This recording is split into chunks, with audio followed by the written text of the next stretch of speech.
Morning at the Window by T.S. Eliot. They are rattling breakfast plates in basement kitchens, and along the trampled edges of the street I am aware of the damp souls of handmaids, sprouting despondently at area gates. The brown waves of fog toss up to me, twisted faces from the bottom of the street, and tear from a passer-by with muddy skirts, an aimless smile that hovers in the air and vanishes along the level of the roofs.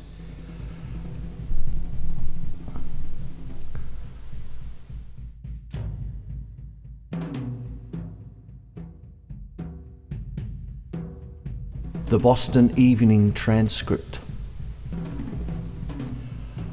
The readers of the Boston Evening Transcript sway in the wind like a field of ripe corn, when evening quickens faintly in the street, wakening the appetites of life in some, and to others bringing the Boston Evening Transcript, I mount the steps and ring the bell, turning wearily as one would turn to nod goodbye to Russian Fakoy.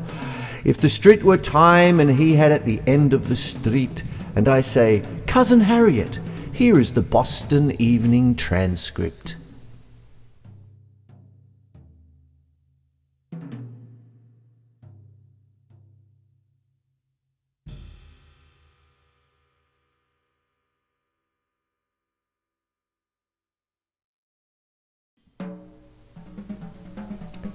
Aunt Helen. Miss Helen Sligsby was my maiden aunt, and lived in a small house near a fashionable square, cared for by servants to the number of 4.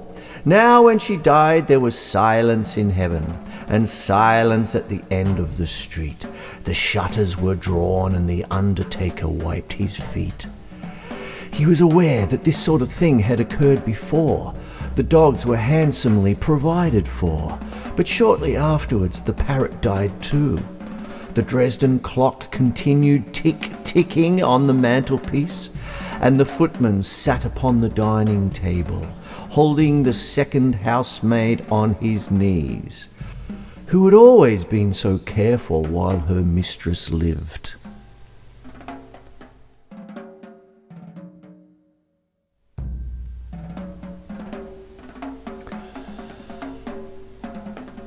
Cousin Nancy.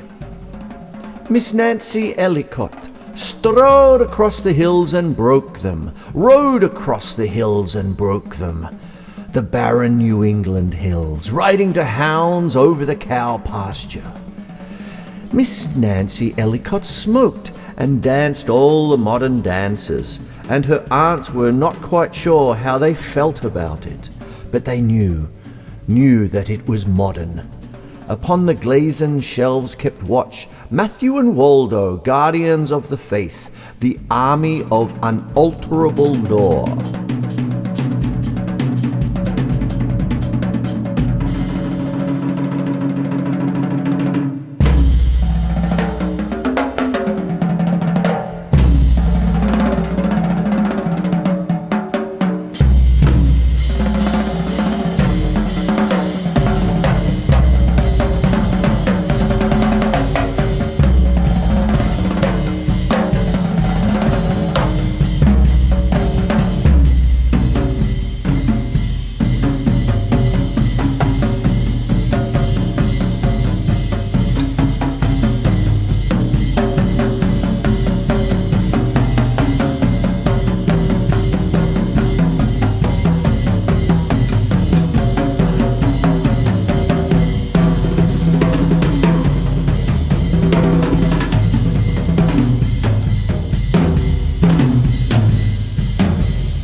Mr. Apollonics.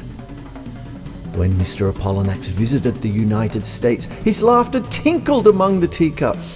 I thought of Fragilon, that shy figure among the birch trees, and of Priapus in the shrubbery, gaping at the lady in the swing. In the palace of Mr. Flaccus at Professor Channing Cheetah's, he laughed like an irresponsible fetus. His laughter was submarine and profound, like the old man of the seas, hidden under coral islands where worried bodies of drowned men drift down in the green silence, dropping from fingers of surf.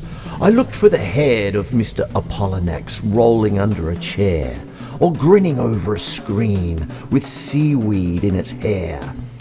I heard the beat of Centaur's hoofs over the hard turf as his dry and passionate talk devoured the afternoon. He is a charming man, but after all, what did he mean? He has pointed ears. He must be unbalanced. There was something he said that I might have challenged.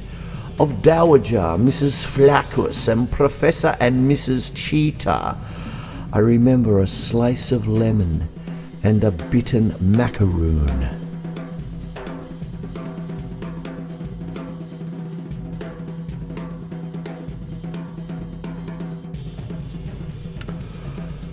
Conversation gallant.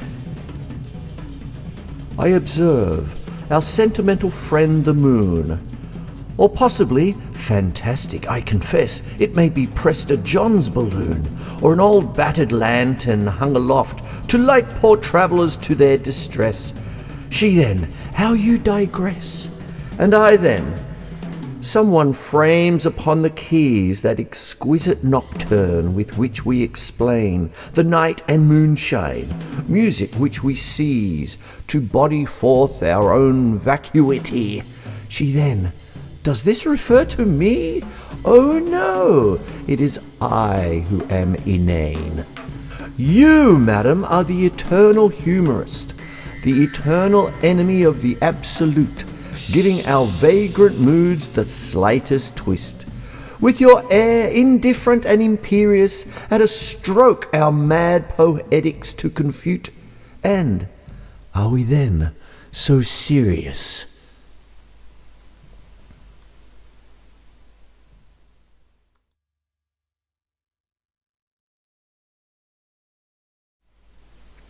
La figla chepiange, o quam di memoriam vergo. Stand on the highest pavement of the stair, lean on a garden urn, weave the sunlight in your hair, clasp your flowers to you with a pained surprise. Fling them to the ground and turn with a fugitive resentment in your eyes, but weave the sunlight in your hair.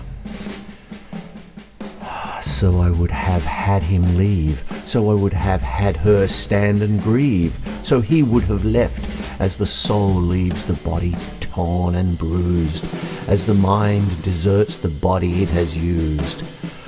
I should find some way incomparably light and deft, some way we both should understand, simple and faithless as a smile and shake of the hand. She turned away, but with the autumn weather, compelled by imagination, many days and many hours. Her hair over her arms and her arms full of flowers, and I wonder how they should have been together. I should have lost a gesture and a pose. Sometimes these cogitations still amaze the troubled midnight and the noon's repose.